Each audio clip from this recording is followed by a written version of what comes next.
그러니까 나는 웰던을 먹어본 적이 한 번도 없는 거 같아. 스테이크가 보통 그러잖아. 핏기가 확확 있고 막 먹었을 때 막 잘 안 씹혀 질겅질겅 해야 이게 스테이크지. 근데 핏기를 얘기하니까 내가 또 하나 얘기를 해줄게.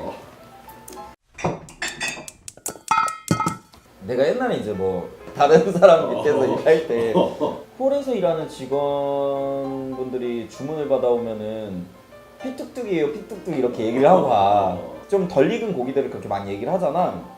엄연히 말하면 고기 자체 피는 사실 도축을 하고 나서 거의 다 소멸이 돼. 일부러 빼 피를. 왜냐면 피 자체가 금방 상하게 하는 원인이거든. 그 냄새도 많이 나게 하고 피에 들어있는 빨간색 혈색 색소는 헤모글로빈이라고 얘기를 하고 고기 세포들 사이에 있는 색소야. 이거는 미오글로빈이라고 얘기를 하거든. 그러니까 육안으로 봤을 땐 빨간색이지만 엄연히 다른 성분인 거야. 그래서 이제 피뚝뚝이란 말보다는 육즙 뚝뚝. 육즙이 뚝뚝 떨어지는 거야. 미오글로빈이 뚝뚝 떨어지고 스테이크는 소스빨이 좀 있지 않나? 난 소스 먹으려고 좀 먹고. 이제 소스를 같이 이렇게 부어서 나오거나 아니면 볼 같은데 소스를 떠서 제공을 하는 레스토랑도 있는데 요새는 정말 굵은 소금만 딱 뿌려서 나오는 데 굉장히 많아. 고기 자체를 그 셰프는 더 임팩트하게 주고 싶은 거야. 고기로 내가 승부했다면. 요새는 또 와사비도 많이 쓰더라고.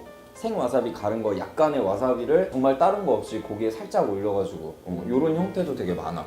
꼭 스테이크라고 해서 소스가 무조건 있어야 된다라는 편견은 조금 버리는 게 좋긴 좋지. 근데 기본적으로 사실 그렇게 생각할 수밖에 없는 게 스테이크를 구성하는 요소 자체가 기본적으로 제일 중요한 스테이크가 있고 형이 얘기했던 이 소스가 있고 그 다음에 가니쉬라고 하는 요렇게 세 가지가 합쳐져서 스테이크 요리가 보통 완성이 돼.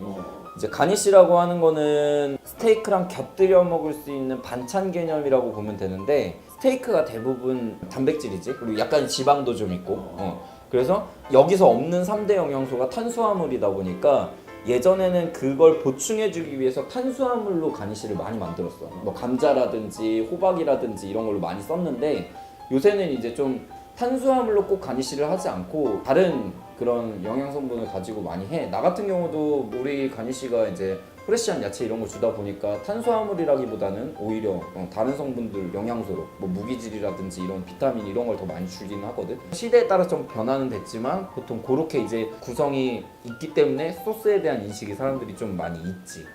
레스토랑 가서 이제 형이 먹다 보면 뭐 드라이 에이징 스테이크라고 이렇게 있는 거를 혹시 본 적 있어? 드라이 에이징.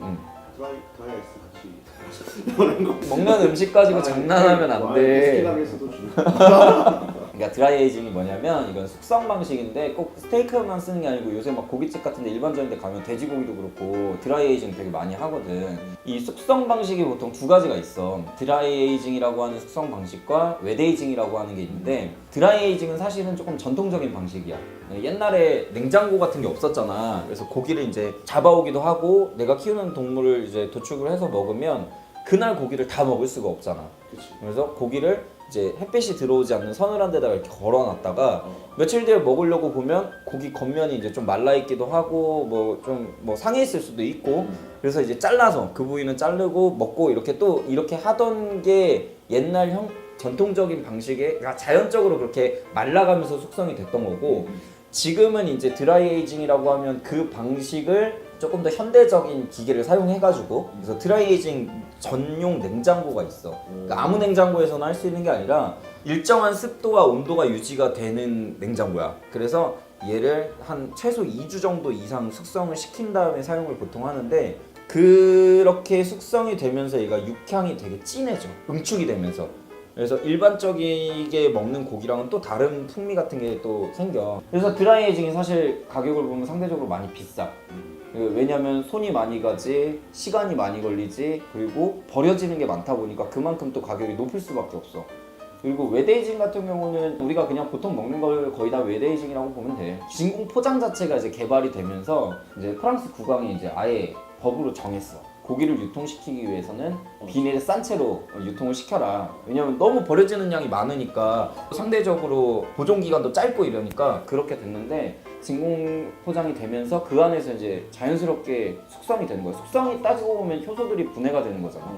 그런 웨데이징 방식이 우리가 일반적으로 많이 먹는 방식들의 고기라고 생각을 하면 돼. 드라이에이징 같은 경우도 한 번 정도는 경험해보는 거는 고기를 좋아하는 사람으로서는 괜찮다고 생각을 해. 근데 대신에 이제 조금 돈 많이 들지. 조금 들지. 뭐 돈 왜 벌어? 돈 많이 벌어서 뭐 하겠어? 소고기 사 먹겠지. 소고기 사 먹으려고 돈 버는 거 아니었어? 그런 의미에서 오늘 우리 소고기나 한 점 먹으러 갈까? 소고기 어. 다이어트 요 내가 쏠게. 가자.